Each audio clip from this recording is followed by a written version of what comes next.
We're at Aldgate station and we're waiting for the Metropolitan Line tube to arrive because we're about to meet Anne, the tube driver, who's going to take us on a little journey underground. Start at Aldgate, go through the cities, right round King's Cross, into Wembley Park, all the way down to Watford. And what have you got here? We've got a special timetable for leaf ball.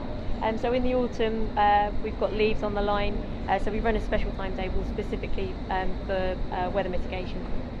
Okay, amazing. So basically everything in there tells us, can we have a little look? Every single train on every single day. And what kind of equipment have you got? So we've got radio here, going out on the track. We've also got high visibility gear and bardic lamp for emergencies, different colour aspects on there for different reasons.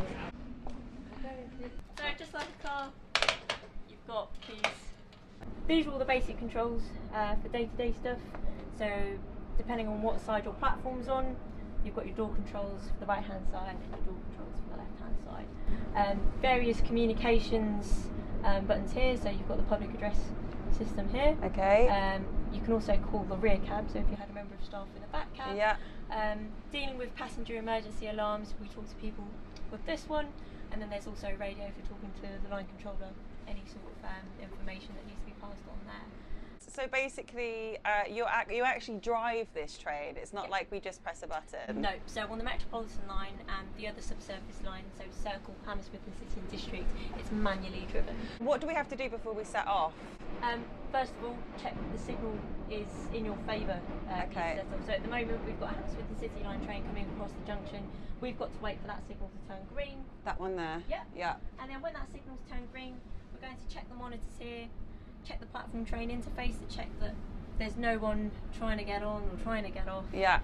Once we're satisfied that that is clear and safe, yeah, then we will go to close the doors. Always checking that it's clear as you go to move away, because sometimes you get people that, even though the train's moving out, they're still trying their luck. Yeah. You want to ensure that people are behind the yellow line. That's the top thing. Yeah. Because although people are physically behind the yellow line, in terms of their feet are behind it, sometimes people have this really bad habit of putting their bags down. Okay.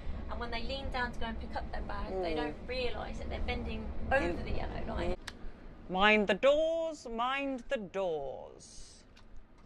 So we can wash bugs. Bugs are a common thing. What stops me going into the back of another train? When the signal's red, that little white arm pops up. And if I try to go past that, there's a piece of equipment on the train that will interact and it will cause the emergency brakes to come on. Sometimes signals, you've heard of signal failures. Yeah. One type of signal failure is a signal remaining at danger, that train stop arm remaining up, and for whatever reason the signaller can't give you a green signal. Okay, thanks Anne. That's alright, you're very welcome. That was so much fun. See you later. Safe driving.